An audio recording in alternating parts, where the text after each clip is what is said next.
Hello and welcome to My Side of the Bag. I'm Drew Hinesley with my co-host Scottie Worldwide. We're going to have a little bit of a Masters preview here for you today, and we know a lot of you guys like us. We're looking at some of those gambling sites, trying to figure out the best way to get a return on our investment. So we're going to try to play a little game here in this segment and give you an idea where we're going, and hopefully that'll help you make a couple dollars come Masters Week. Scott, what do you think about this? I love it. My lineup's going to crush your lineup, and already I'm going to win all the fans and listeners over because the categories that you had set out, I think I did a perfect job. Okay, so we're going to have a little internal action here. $20 to be Oh, we're already going Venmoed. hard American cash? I thought we were going to bet like a piece of nice red meat or something. No, we're going to bet $20 to be Venmoed as soon as the green jacket gets slipped on my channel. I'm Okay. in.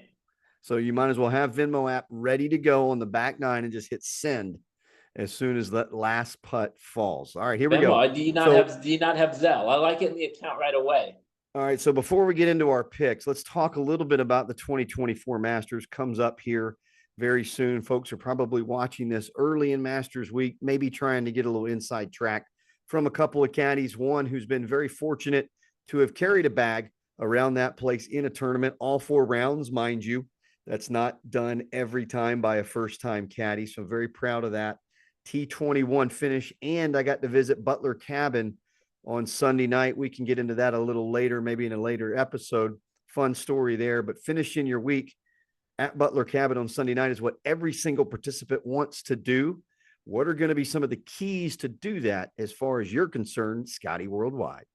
Well, there's no one that knows probably more in my life around that place. Has never been there than you do, Drew. So you'll have the inside track here. But I think the key in any place like Augusta is experience and guys that have played there before, caddies that have walked it, people that know where to miss. Right? We hear all the stories of Raymond Floyd, teaching Tiger all the shots. That's picked up, and that lineage went through couples and went through JT. And so I think iron play is huge, and then you got to go to short game, right? Like who can and who has the shots to get it up and down to some of those places, because you're gonna miss greens, you're gonna hit shots where you can't miss them. It's what happens when you have a quarter size place to land the ball. Can you do it? Well, and the interaction with the different generations there is always so much fun to witness and to Yeah. hear about. And one of the best stories I've ever heard is it was a cold January, February day ahead of the tournament. A few guys were up there visiting, including Ricky Fowler and some friends. And they were getting ready to go out in some really bad weather, trying to figure out how they were going to attack the day. You don't want to not play when you're at Augusta, but you also don't want to get out and get pneumonia. And they're just standing in the clubhouse trying to figure out their plans. And Phil happened to be there as well. And he comes walking by and he says, "Whew, day like today, it really pays off having a green jacket to wear around this place." So you hear stories like that, and it's just awesome to have those stories passed down over the years. And as you talked about, the lineage of the great players showing each other. JT says when he's playing with Tiger, he doesn't really ask him as many questions as some might think. He just watches where Tiger Yeah. goes, where he chips it, where he's chipping it to on the green, and then it's either as he goes over with him, or as soon as he leaves, he goes over and hits the same shot. And he Yeah. says if he feels like Tiger feels like he needs to practice that, then it's probably going to come up at some point in your career. Maybe not this year, maybe not next year, but at some point you're going to need to know that shot. And it is such a place of nuance and experience, and you see things there. And I can just tell you, you look at a putt and the first glance, you think this could be a ball outside the hole left. And then you look at it from a different angle and you go, man, that could be a cup. And then you discuss the speed with your player and it turns into being a foot outside the whole read, and you still miss it low. It's that Yeah. kind of place where it's just such a brain buster and it's so stressful. Every single shot, there is such a razor's edge difference between success and failure, whether it's from 265 in the fairway or it's a 4-foot putt. It is so pressure packed every Can I shot. ask can Yeah. I ask a question on that, Go. Drew? Yeah. Because obviously we hear all the guys talk about experience and have seen the putts, and Tiger talks about like he knows just knows putts break more than they look, and just committing to that week in and week out. With Aim Point and Augusta, do you think that has sped up their learning curve for some of these putts? And can you go out there maybe without the years and years of seeing these putts and kind of feel the slopes and know kind of that this has to be a cup out and this can't be just a ball out? Do you So think that changes things a little bit? without giving away too many of my secrets that I want somebody to have to pay for in the future to have me as a caddy, I will Yes. tell you that I was able to, and it's no longer prohibited. I was able to go out and digitally map every green with a Yeah. digital green reader. You can no longer do that. So I have sitting on this shelf one of the last digital green readings of every green at Augusta National. Now they go through changes. They're resurfaced, they're recontoured over time. So I wouldn't, if I'm caddying this year, I'm not using this book. I'm going and creating a new book. But yes, Aim Point is helping understanding the slope. You cannot digitally read the slope anymore. So many guys are trying to learn what 3 and 4 and even 5% feels like in their feet so they Yeah. can better guide players, and players learn it so they can better trust their reads there. But I can tell you there's been changes this year from last year to this year as far as some of the surrounds of the greens. They've been raised up. So some of those chip shots or some of those areas where you used to be able to miss just off of a green, 6 green is one, the back right portion's been raised up. So you used to be able to those hole locations kind of miss right and maybe have just a slight bit of slope you'd have to go through to get the ball on the green. You could even, an option of a putter was a very good play. Now it's going to have to be some sort of pitch shot or flop shot, if you will. And it gets really sticky around there. If you get a little morning dew, a little rain, it is a Yeah. tough thing to commit to. And there's, I would say, 3 or 4 spots on the course, including the 12th green, that have been raised up a little bit. And some of those pitch shots are now going to be so much more demanding than they have been in the past. And so even your experience in some places may not do you that great if you're not sharp with your short game.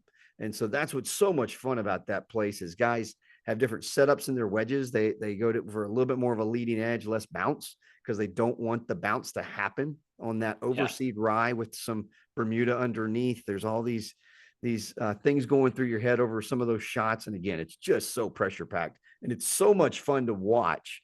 I would love to caddy again, no doubt. But short of that, I just like watching the guys Yeah. grind a little bit, knowing how much pressure they're under on each play. Yeah. No, I can't wait. Yeah, it's coming up. Some of you guys might be watching this during Masters week, and you might say, hey, let's get to the picks. So here we go. I got 5 categories plus a wild card for worldwide and myself to pick through. We're going to go through past champions. We're going to go through major champions. So this is guys like Justin Thomas, Wyndham Clark, Jason Day, Bryson DeChambeau, guys that haven't won the Masters, but they are major champions. Then a top player, and that's somebody without a green jacket or any other major to speak of, to their credit, but they're known worldwide. And then we go to the next category, which is a little bit hard to define in a Masters field of 90 some odd players, but it's a dark horse pick. And we do have the power, for those of you watching, to veto each other's picks just in case we're trying to shoot a little over our skis for a dark horse, like maybe a past champion that's already been suggested off air. And then we always want to honor the amateurs at Augusta National, just like they do at Augusta National Golf Club in honor of Mr. Jones. So we're going to pick our low amateur this year. Only a handful of them in this year, thanks to Nick Dunlap, your U.S. amateur champion, winning out in Palm Springs, turning professional, still getting the Masters invite, but not an AM. So that knocks that total down by 1 player. And then we're going to give a wild card pick to each guy. Personally, I created that because I wanted to take a guy, but I can't take him over another guy in a category. So I just created one so I could squeeze my guy in. All right, past champion. I'll go first. Sure. Number 1 player in the world, Scottie Scheffler. Scottie Scheffler off the board picked. Can we pick each other's? If you can pick the same guy, I don't Okay. have any problem doing that. I don't think we're going to pick the same guy. And if we do, you can shift You can audible if you want. It's our show, Scotty. We can do I whatever like we that. want. Well, listen, I want to, deference to elders here. Oh, that's not nice. Okay. Worldwide, who's your past champion pick? I probably need to Uh, write these down so you don't try to throw a curveball on me and switch when that yeah, guy yeah, shoots write them down, write 78 them down. on So I mean, Thursday. we do have video evidence, but I trust you. I'm going Dustin Johnson as my past champion. Good pick. Good pick. I've gone around with him in practice rounds, and the fact that he's only won one time is staggering to me. It's just such an easy game for him. But that isn't a practice round. Things do change when the gun goes off. All right. I'll let you go first in category number 2, major champion. Major champion. I'm going Brooks Koepka. DJ and Brooks, heavy on the live lineup Heavy for on the live so far, worldwide. yeah. Heavy on the Okay. live so far. All right. Well, I'm going to go with, I think we're going to have some history made here. We're going to have a first time winner Whoa. win for the first time since 1979 when Fuzzy Zeller did it. Current U.S. Open champion. Oh, you know what? Yeah, I can take him because he's a current U.S. Open champion. Wyndham Clark. Ooh, Dub. Dub's playing good. Think he's playing good. And again, he's been there twice that I know of, just in the last month to prep and practice. So I think he's doing it the right way. He's playing fantastic. Yeah, Would have won Bay Hill and the Players if Scotty Scheffler wasn't in the field. So exactly. he's probably not going to get the odds he should, just based on Scotty topping him those 2 Yeah, weeks in Florida. All right, yeah. top player without a major, Yep. my man Xander. He's come so close. He's finished runner up here before. He's got a lot of runner up finishes, including just a couple of weeks ago at the Players. He's playing so good.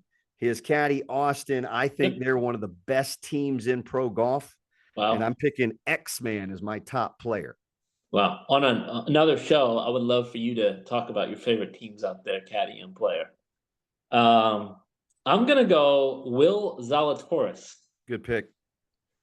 Seems to like it there. Missed last year with his injury. Playing good, long enough, um, and one of the better ball striker and iron players. So I think he comes home with the green jacket. Well, in was it 2019, the year before COVID? He finished Yes, second as a first timer. So he yes. nearly pulled off the Fuzzy Zeller feat. So yeah, great pick there. All right, who's your dark horse with veto power able to be engaged here? I'm going Camilo Villegas. Total dark horse, great pick. All right, And you gonna yourself? you gonna give me Minwoo Lee? I'll give you Minwoo Lee. Yeah, Thank you, I'll give you Minwoo. thank you. I'll give him the chef is cooking. I mean, come on, Minwoo. Let him He's cook. hadn't won over here. He's played good in some tournaments, but as far as a Masters field, And that's about as dark as you can he get. was leading Bay Hill after day one. And then not after 2, 3, and 4. So that qualifies as a dark horse. Okay. My low am Yeah. Santiago de la Fuente, best name in the field. And Augusta's been kind to Spaniards. It So has. maybe somebody who speaks the same language can have the same success. Okay, fair. How about those two menus back to back from Ram and De Fuentes? That would be a lot of Spanish, a lot of Spanish going on and some dinners. I'm just going to call him for low am. I'm not sure I'm ready to put Santiago in the champions locker room, but I Hey, think as low am, I think he can win that battle. hey, why stop there? Again, when I went there with Bryson in 2016, internally, it was our stated goal to win the whole thing. Oh, The low am was a consolation prize for us. That was not our goal. It was nice to be in Butler Cabin on Sunday night with Jordan and Danny Willett, but that was not the way we wanted to get there. yeah. You had him some nice trophy, but you wanted a jacket. Absolutely. Amateur low am. I'm going West Coast, keeping it in the Trojan bloodline. Stuart Hagestad, and the kid's a rock star. He's been in so many majors before. I think he won't be nervous. He knows a lot of the guys out there. He knows how to prepare for a major If championship. it's your 53rd major, are you still allowed to claim amateur status? Yes. Okay, just checking. This is the home of amateur What golf. is Bobby he, Jones, come on. 47 or 48 now, playing still as a low am? I don't know, but he works in private equity. He doesn't got I time to mean, play, goodness, professional golf. whatever. I'll give it to You you. just hate him because he's from the West Coast. I don't hate him But you because he's took from the West Xander. Coast. I just think it's crazy. It's good. I wish I could have pplayed in that many majors and never had to Same. turn pro. Same. It's just jealousy is all it is. That's all right. But Stuart, yeah, I think I ain't I'm mad going at you, Stewart. buddy. I'm just jealous. Game respects game, and sometimes it comes Amen. out as resentment. By All the right, way, are you writing these down? I haven't seen you writing. I'm writing these. I got them. Yeah. Again, we've got evidence here, so we're good. All right. Who's your wild card? Wild card. I'm gonna go. I was gonna pick somebody, but it got a little live heavy. So I'm gonna show some allegiance and show some deference here. My wild card, I'm gonna go Ricky Fowler. Ricky Fowler with the wild card. Okay, I like that. I'm going with Tiger Woods because I got to Team put him on. up. I'm never not going to put Tiger Woods on my team at the Is Masters. he even playing? He's playing. He's on You my know that for team. sure. And not, I know the Masters app updated and put him in the field. He's But have you playing. heard the He's rumblings out of playing. Jupiter? He's playing. He's on my team. And if he withdraws before he tees off in the first round, then I'll replace him with someone. And we'll You do might that want to. The way internally. And that's then going, we'll have to have some you might want to just put post-mortem. someone. You might want to take an alternate wild card right now. I'm not thinking about an alternate wild card. Big Cat's playing, and he's on my team. All right. Okay.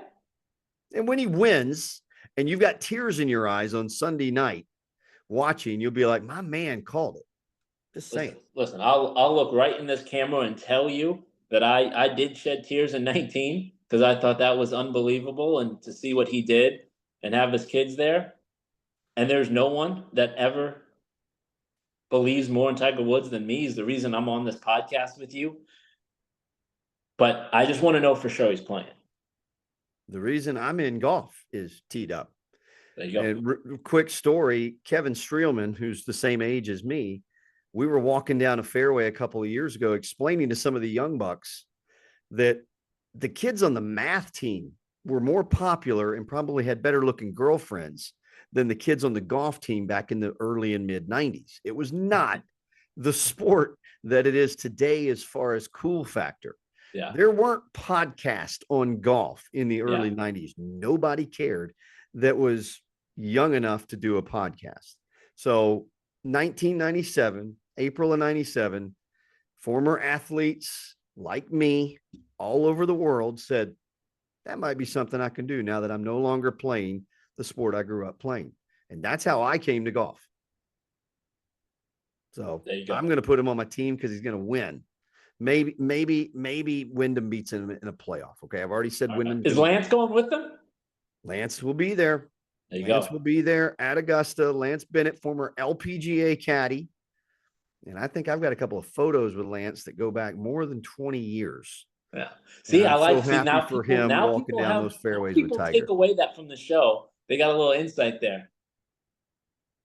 Well, that's why they're tuning in, right? We're here to educate and inform. Amen. All right. So those are our Masters picks. Real quick, I'll go through mine. Scottie Scheffler, Wyndham Clark, Xander, Minwoo as a dark horse. Thank you. Santiago de la Fuente and the Big Cat. Scotty, your team real quick one more time.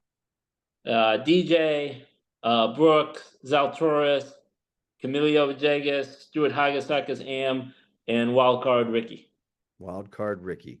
Scotty, thanks again for joining me and sharing your perspective from your side of the bag. Thanks, everybody. This has been fun. Hopefully we help you make some money at the Masters, and go be kind to one another.